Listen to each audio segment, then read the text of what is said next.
사도행전 2장 42절부터 47절 말씀을 제가 봉독해 올리겠습니다.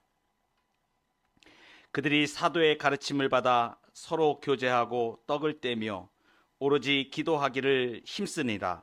사람마다 두려워하는데 사도들로 말미암아 기사와 표적이 많이 나타나니 믿는 사람이 다 함께 있어 모든 물건을 서로 통용하고 또 재산과 소유를 팔아 각 사람의 필요를 따라 나눠주며 날마다 마음을 같이하여 성전에 모이기를 힘쓰고 집에서 떡을 떼며 기쁨과 순전한 마음으로 음식을 먹고 하나님을 찬미하며 또 온 백성에게 칭송을 받으니 주께서 구원받는 사람을 날마다 더하게 하시니라. 아멘. 오늘 설교의 말씀의 제목은 신자다운 신자입니다. 신자면 그냥 신자이지 무슨 또 신자다운 신자는 무엇인가? 요즘 우리가 신앙생활을 하게 되면 오늘 현대에 있어서 예수 믿는 사람이 신자로 칭함을 받으려면 어떠한 모습 정도가 돼야 되는가? 하나님이 말씀하신 그 말씀대로 신자의 모습을 갖추면 좋겠는데 신자답지 않은 신자가 너무 많아서 정말 신자다운 신자는 어떤 신자인가? 그 신자의 표준의 모델을 성경에서 우리가 말씀해 주시는 대로 잘 정립하고 정말 알곡 같은 신자로 이 시대에 주님이 정말 기뻐하시는, 주님이 정말 사랑스러워하시는 그런 신자로 서기를 간절히 바라서 이 말씀을 드립니다. 제자들이 다 같이 한 곳에 모여 기도할 때에 예수님이 약속하신 대로 성령을 보내주셨습니다. 오순절에 성령이 임한 것입니다. 그들이 다 성령의 충만함을 받고 성령이 말하게 하심을 따라 다른 언어들로 외국말로 밖에 나가서 말하기 시작했습니다. 그때는 6월절에 50일이 되어지는 6월절 주간에서 안식일 이후 50일 되는 오순절이라는 절기입니다. 오순절은 주로 추수를 감사하기 위해 제사를 드리는 이스라엘의 3대 절기 중에 하나입니다. 여러 나라에 흩어져 있던 유대인들이 오순절을 지키기 위해서 예루살렘에 와서 머물고 있는데 보통 신학자들이 추정하기는 이러할 때에, 명절 때에 이스라엘 남자들은 다 제사를 드려야 됩니다. 예루살렘 성전에 와서 제사를 드려야 되기 때문에 디아스포라 유대인들이라고 해서 흩어져 있는 유대인, 각 나라에 흩어져 있는 유대인들이 이렇게 다 모입니다. 추정컨대는 약 80만에서 100만 정도의 인구가 모이는 대명절입니다. 이렇게 오순절을 지키려고 예루살렘에 와서 머물고 있을 때에 이 성령 충만함을 받은 제자들이 외국말로 나가서 하나님의 큰 일을 말합니다. 자기 나라 말로 듣게 되는 것을 깜짝 놀라서 신기하게 여겼습니다. 이때 베드로가 이 일이 어떻게 일어난 일인지를 설명을 합니다. 하나님의 아들 예수 그리스도께서 우리 죄를 사하시고 구원하시기 위해 이 땅에 오셨습니다. 이 예수 그리스도는 성경에 여러 번 약속이 되었고 예언된 구원자 되십니다. 그런데 당신들이 이 예수를 죽였습니다. 그러나 이 예수를 하나님이 다시 살리셨습니다. 우리가 다 이 일의 증인입니다. 하나님이 예수를 오른손으로 높이셨는데 예수님이 약속하신 성령을 아버지께 받아서 우리에게 주셨습니다. 당신들이 보고 듣는 이것이 증거입니다. 그리고 회개를 촉구하죠. 너희가 회개하여 각각 예수 그리스도의 이름으로 세례를 받고 죄 사함을 받으라. 그리하면 성령의 선물을 받으리니 이 약속은 너희와 너희 자녀와 모든 먼데 사람 곧 주 우리 하나님이 얼마든지 부르신 자들에게 하신 것이라. 이렇게 여러 말로 확증하면서 이 패역한 세대에서 구원을 받으라. 그 말을 들은 많은 사람들이 세례를 받게 됩니다. 이날에 신도의 수가 3,000이나 더하게 되었다고 기록해 줍니다. 여러분, 회개하여 예수 그리스도의 이름으로 세례를 받고 죄 사함을 받으십시오. 그러면 약속하신 성령을 받습니다. 이 말씀은 바로 여기 있는 우리들을 위해서 하시는 말씀입니다. 이 말씀을 들을 끼 있는 자들에게 지금 주님이 말씀하시는 것입니다. 오늘 본문 말씀은 이렇게 예수님을 믿고 세례를 받고 죄사함을 받고 성령을 선물로 받은 사람들이 어떠한 신앙의 모습으로 나아갔는지를 말씀해 주십니다. 이 초대교회 신자들의 모습은 한마디로 말하면 신자다운 신자가 정말 어떤 신자인지 신자의 바른 표준을 우리에게 말씀해 주십니다. 초대교회에 나타난 신자들의 이 모습을 통해서 우리도 이 땅을 살아가며 신자다운 신자로 바로 서가기를 간절히 바랍니다. 첫 번째로 신자다운 신자는 말씀의 가르침을 받는 사람입니다. 신자다운 신자는 하나님의 말씀의 가르침을 받는 것이에요. 그런데 특별히 하나님의 말씀을 받는다는 것을 오늘 42절에 어떻게 표현하고 있냐면 그들이 사도의 가르침을 받아 서로 교제하고 떡을 떼며 오로지 기도하기를 힘쓰니라. 그들이 사도의 가르침을 받았다. 오늘 우리 개역성경에는 이 42절이 마치 사람들이 사도의 가르침을 받은 결과 교제와 떡을 땜과 기도에 힘쓰게 된 것처럼 오해할 수 있게 번역이 좀 이렇게 불분명하게 되어 있습니다. 원문에 보면 명확하게 나오는데 사도의 가르침 이것으로 인해서 이거 원인과 결과로 이렇게 되어지는 것이 아니고 따로따로 되어 있습니다. 네 가지 항목이 명사형으로 딱 분명하게 명시되어 있습니다. 그러니까 뭐냐면 사도의 가르침을 받았다라는 거 하고 교제했다라는 거 하고 떡을 떼었다라는 거 하고 기도했다는 이 네 가지를 제시해 주고 있습니다. 이 말씀은 초대교회 예루살렘의 성령의 충만함을 받은 신자들의 모습을 한마디로 요약해 주는 말씀입니다. 사도의 가르침을 받았다. 여러분, 사도의 가르침을 받았다는 말씀에 주목하십시오. 사도가 가르치는 말씀을 그대로 받았다는 거예요. 사도의 말씀을 하나님의 말씀으로 받았다는 것을 말하는 거예요. 오순절 성령 강림으로 태동된 그 예루살렘 교회의 신자들이 사도들의 가르침을 하나님의 말씀으로 받고 하나가 된 강력한 신앙 공동체였다는 것을 말해줍니다. 순수하게 말씀을 받아 순종하는 신자인 것입니다. 사도는 초대교회에 하나님의 말씀을 전하는 직분이었습니다. 구약시대에는 없었는가? 구약시대에 있었습니다.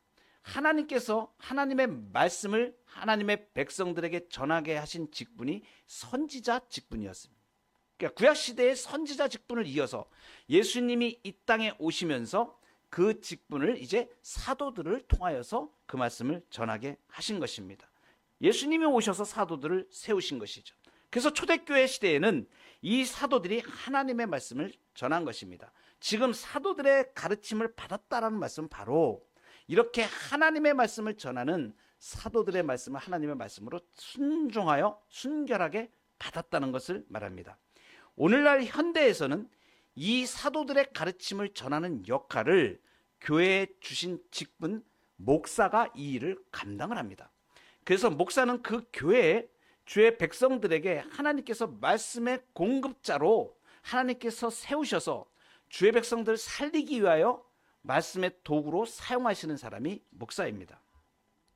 하나님께서 주의 백성들에게 말씀하여 주시는 것을 왜 말씀하십니까? 그것은 그 백성들이 살아계신 하나님을 따라 복된 삶을 살게 하시기 위함입니다. 하나님의 말씀은 하나님의 존재와 떨어져 있지 않습니다. 하나님이 계시하여 주신 신구약 성경 66권의 말씀은 곧 이 말씀을 말씀하여 주신 하나님을 만나게 하시는 거예요. 그러니까 우리 성경 말씀을 우리가 들을 때 말씀대로 순종하여 말씀의 가르침을 받으면 하나님을 만나게 되는 역사인가, 하나님과 동행하게 되는 역사가 있게 되는 거예요. 그래서 복된 삶을 살게 됩니다. 그래서 성경에서는 계속해서 반복하여 하나님의 말씀을 들으라 계속하여 말씀하십니다. 구약 성경에도 그렇고 신약 성경에도 그렇고 계속하여서 이 말씀을 들으라고 말씀하십니다. 왜 그러냐면 하나님의 말씀을 들으면 하나님을 알게 되고 하나님을 동행하게 되고 하나님이 약속하신 복과 은총의 삶을 누릴 수 있게 되기 때문에 그렇습니다. 말씀의 가르침을 사람들이 부패하여져서 본성적으로 이 부패한 인간이 하나님의 말씀 듣는 것을 자꾸 거부하고 싫어합니다. 왜냐하면 내 멋대로, 내 마음대로, 내 주관대로 사는 것이 부패한 본성 가운데 그대로 있기 때문에 그렇습니다. 그래서 예수님을 믿고도 신자의 삶을 살아가는데도 하나님의 말씀은 잘 들려지질 않습니다. 어떨 때는 이쪽 귀로 들어왔다 이쪽 귀로 흘러가게 되고, 그것이 마음판에 새겨져서 이것이 내 생명의 말씀으로 자리해야 되는데 부패한 본성이 그것을 따라가지 못하는 거예요. 그래서 하나님께서 말씀을 듣는 것에 대하여 경고하십니다. 신명기에는 말씀을 듣지 하여 임하는 저주가 엄청나게 많이 나옵니다. 축복의 2배가 넘습니다. 하나님의 말씀을 순종하여 받는 복. 저는 젊은 시기에 하나님의 말씀을 잘 듣는다고 생각했습니다. 난 하나님의 말씀을 잘 순종한다고 생각했었어요. 그런데 나중에 알고 보니까 허당이었던 것을 제가 제 삶에서 분별하게 됩니다. 아, 내가 이걸 정말 몰랐었구나. 내가 하나님의 말씀을 순종한다고 생각했었는데, 듣는다고 생각했는데 듣지 않았구나 라는 것을, 뭐냐면 그 말씀이 정말로 나한테 절실하지가 않았던 거예요. 그 젊은 시기에 제가 하나님의 말씀대로 살지 못했던 부분들을 지금도 뒤돌아보면 얼마나 원통한지 모릅니다. 와, 이것을 내가 정말 내 생명처럼 여기고 주의 말씀을 받았어야 되는데, 그래야 내가 정말 하나님한테 매를 안 맞고 고생 안 하고 정말 하나님이 원하시는 기쁜 복된 삶을 얼마든지 나갈 수 있었는데 얼마나 많은 시간을 돌았는지 모릅니다. 이스라엘 백성들이 40년간 광야를 헤매면서 도는 것이 뭐 때문에? 말씀을 듣지 않아서 그런 거예요. 그래서 계속하여 하나님이 신자들에게 가장 강력하게 말씀하시는 건 말씀을 들으라고 말씀하십니다. 그래서 잠언서 1장 23절부터 27절의 말씀에 보면 이렇게 말씀하십니다.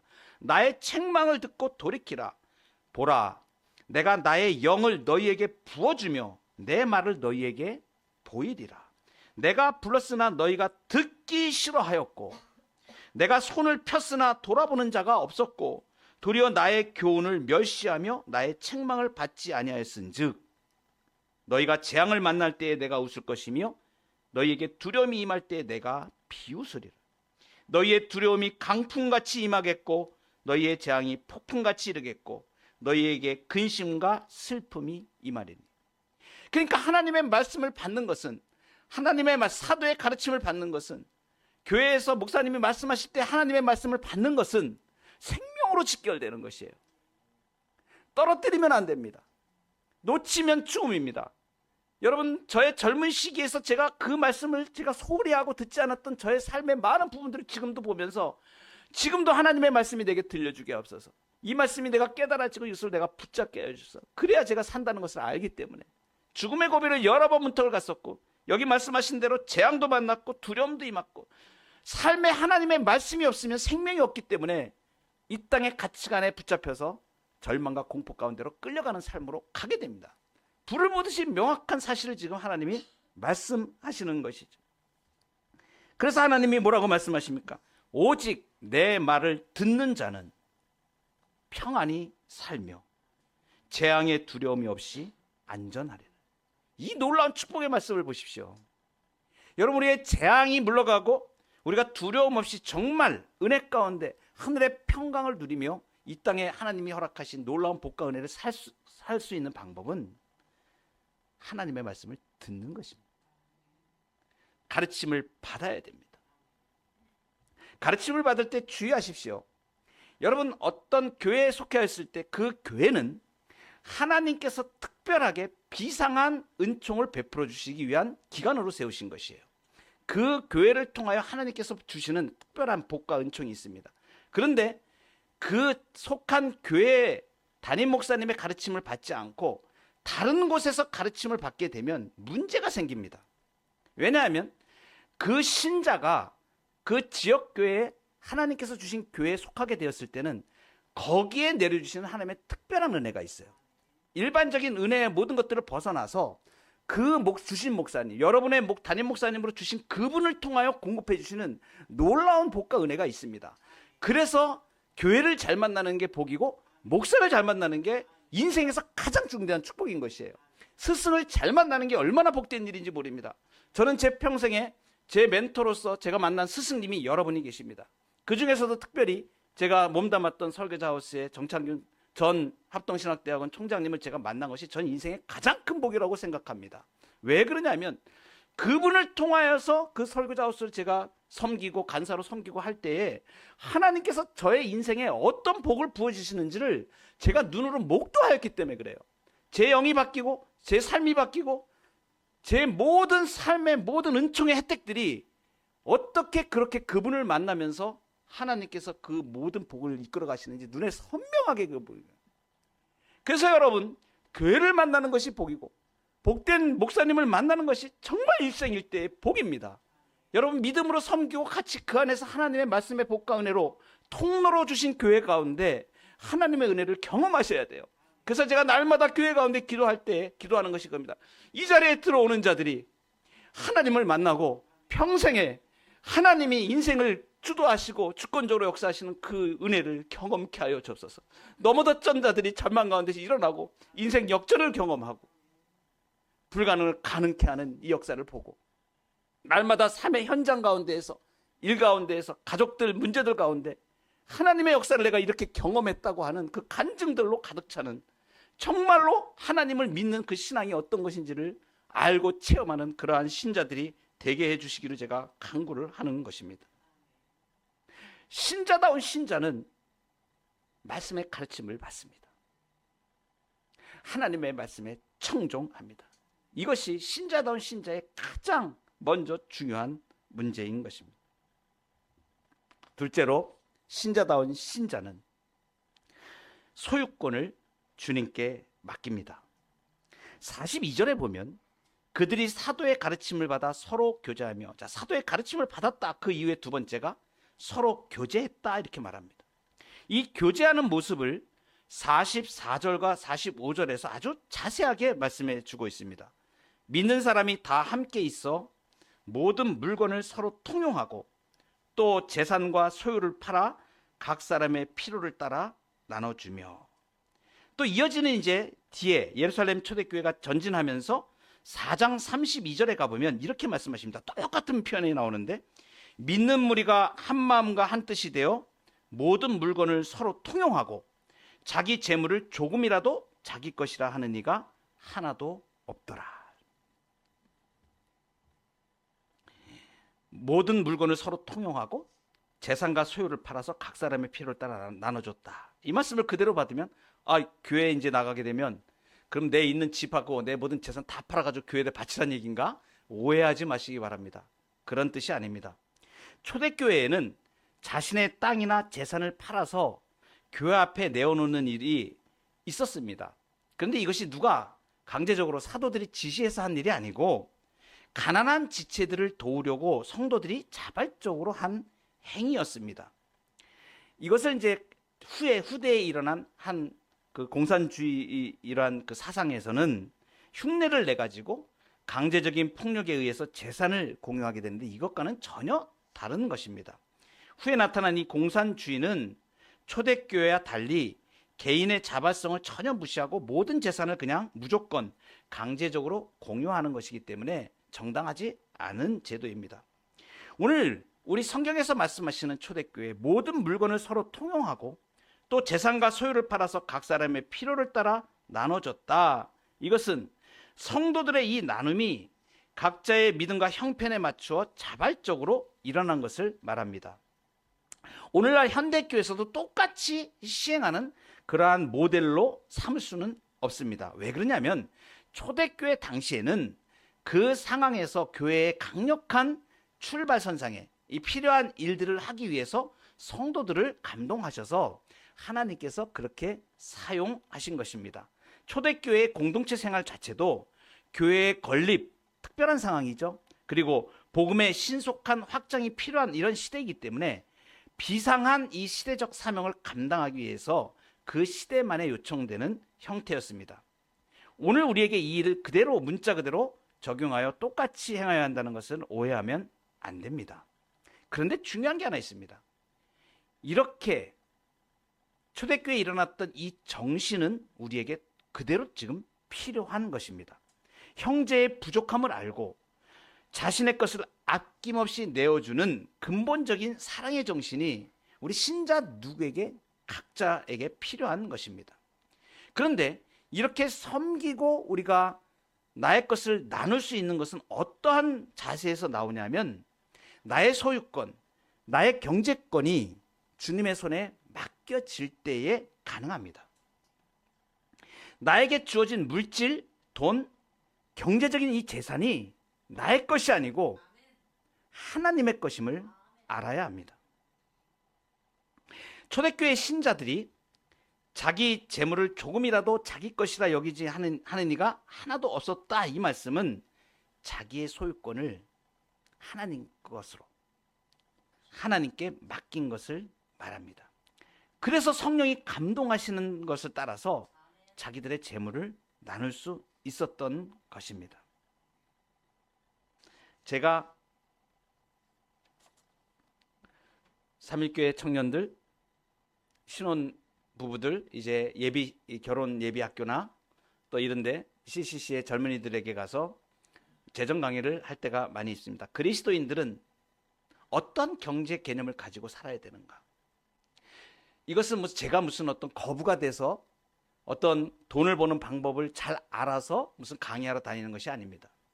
정말 중요한 것은 뭐냐면 제 인생에서 하나님께서 저를 연단시키시면서 젊었을 때에 모든 돈이 내가 노력하는 대로 내 능력으로 다 벌 수 있다고 생각하며 살았을 때에 하나님께서 나를 얼마나 큰 연단 가운데 나누셨는지, 그 과정을 통하여서 진실로 이 땅을 살아가는 부유함을 갖고 사는 인생은 어떻게 부유하게 살 수 있는가, 하나님 안에 있는 정말 약속하신 그 부를 어떻게 누리며 살 수 있는가, 그것은 하나님이 물질의 주인임을 고백할 때만 가능하다는 것을 제가 삶에서 경험했기 때문에 그렇습니다. 여러분, 마태복음 6장 24절에 이 말씀을 보면 한 사람이 두 주인을 섬기지 못할 것이니 혹 이를 미워하고 저를 사랑하거나 혹 이를 중히 여기고 저를 경히 여김이라. 너희가 하나님과 재물을 겸하여 섬기지 못하느니라, 이렇게 말씀하십니다. 하나님과 재물을 겸하여 섬기지 못한다, 이 말씀하시는데, 이때 재물이라는 표현에, 이거 예수님이 말씀하신 것입니다. 예수님이 직접 말씀하신 말씀이에요. 아람어로 말씀하셨습니다. 근데 그때 이 아람어 재물이라는 것이 뭐냐면 맘몬을 말합니다. 이 맘몬은 그 당시에 사람들이 섬겼던 재물을 관장하는 신, 돈의 신으로 일컬어지는 신입니다. 이것은 뭐냐면 하나님과 재물을 겸하여 섬기지 못한다. 그러면 이 맘몬이 실체라는 것을 말하는 거예요. 하나님처럼 섬김을 받는 사람들에게 하나님처럼 섬김을 받으려고 대등하게 사람들을 유혹하는 존재, 이것을 재물로 지금 표현하고 있습니다. 우리에게 주어진 돈이라는 것은 중립적인 것입니다. 그것은 사람이 경제 생활을 하기 위하여 화폐를 사용하는 것입니다. 그런데 사단은, 맘몬은 여기에다가 사람들의 마음을 현혹하죠. 어떻게? 그것이 주인인 것처럼, 그 돈이 능력이 있는 것처럼 사람들의 마음을 끌어갑니다. 그래서 이 재물에 대한 것은 하나님 다음에 재물, 이렇게 순위를 말하는 것이 아니고 주인이 누구인가 하는 것을 명확하게 우리에게 말씀해 주시는 거예요. 그러니까 돈의 주인이 하나님이신 것을, 우리가 이 땅을 살아가며 재물을 얻는 것들, 경영하는 것들, 우리의 지경들, 이런 것들이 전부 다 하나님이 주인인 것을 고백하도록 말씀하시는 것입니다.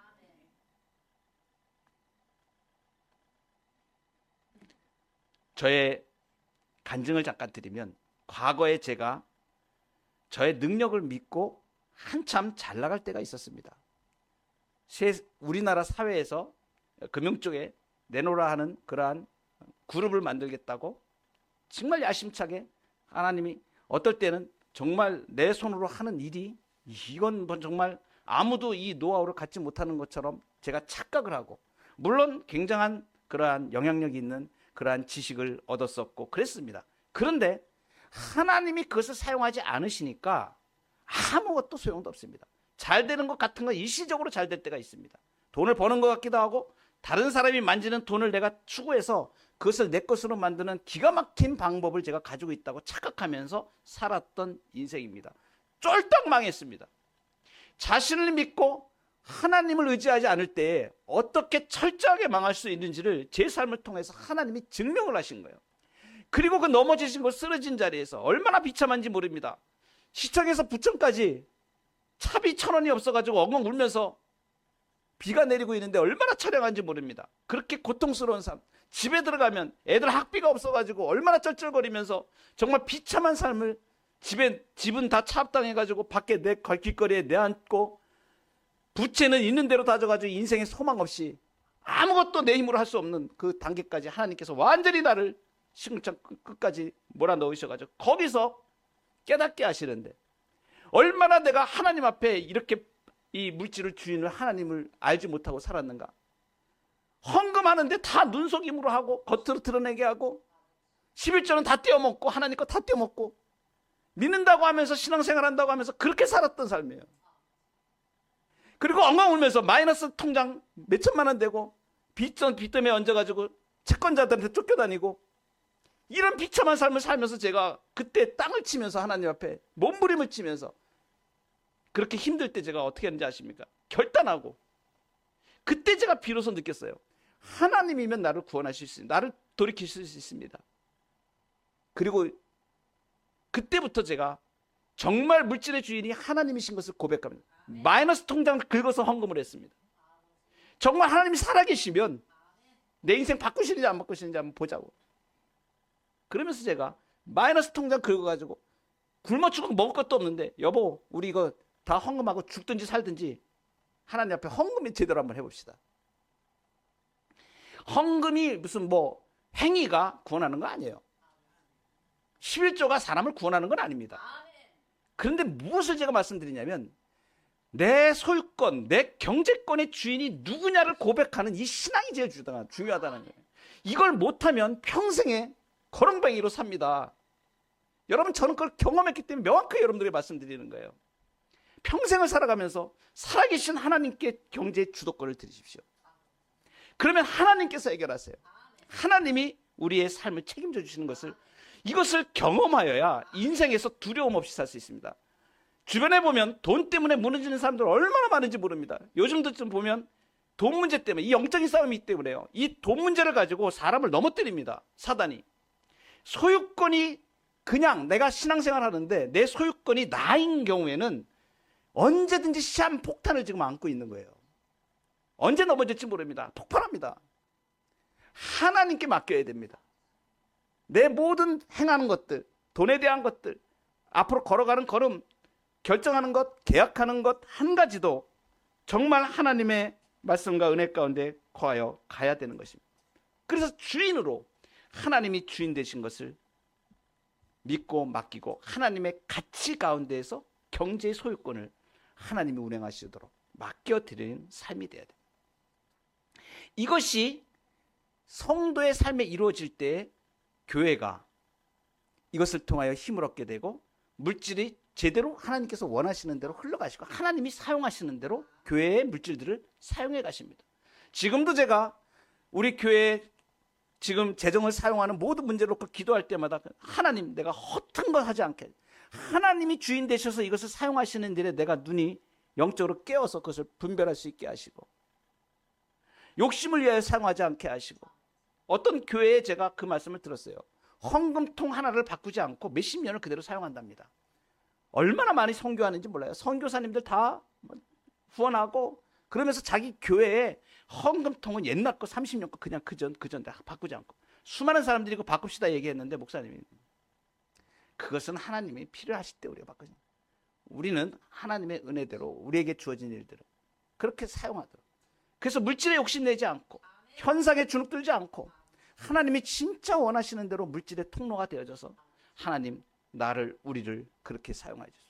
이 교회에 들어오는 모든 물질이 정말 하나님이 절대적인 주권을 가지고 사용하셔서 하나님이 필요한 것에 주님이 원하시는 것에 이 물질들이 흘러가게 하옵소서. 날마다 우리가 이렇게 기도하며 하나님 앞에 올려드려야 됩니다. 우리의 삶이 전 생애가 이런 복된 신자다운 신자로 소유권을 경제권을 하나님께 올려드리는 복된 삶을 살기를 축복합니다.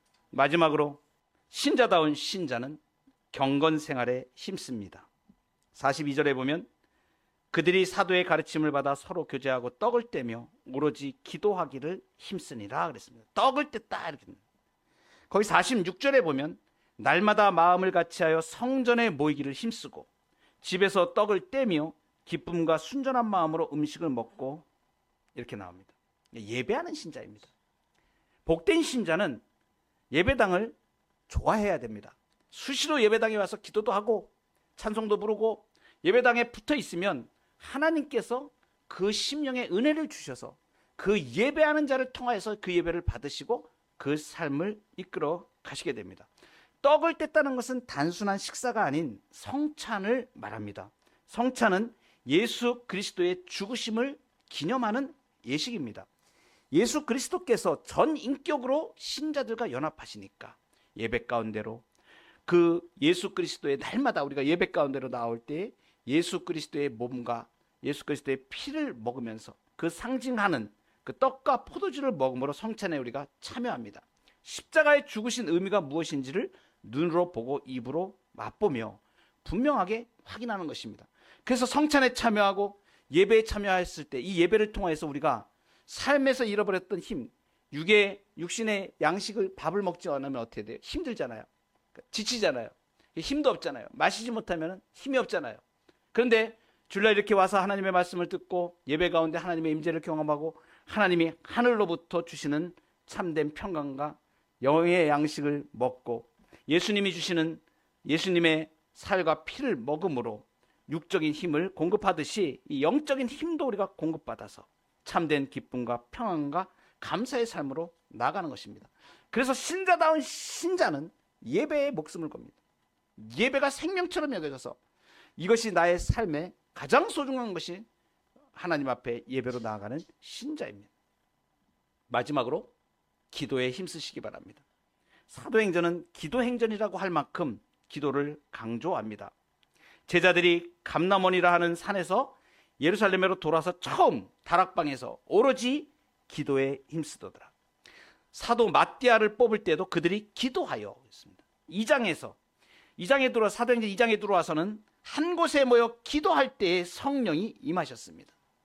사도행전 3장에 나면서부터 못 걷는 이 사람을 베드로와 요한이 고치는 장면이 나옵니다. 그 시간이 제9시 기도 시간에 베드로와 요한이 성전에 올라갈 때 일어나는 사건입니다.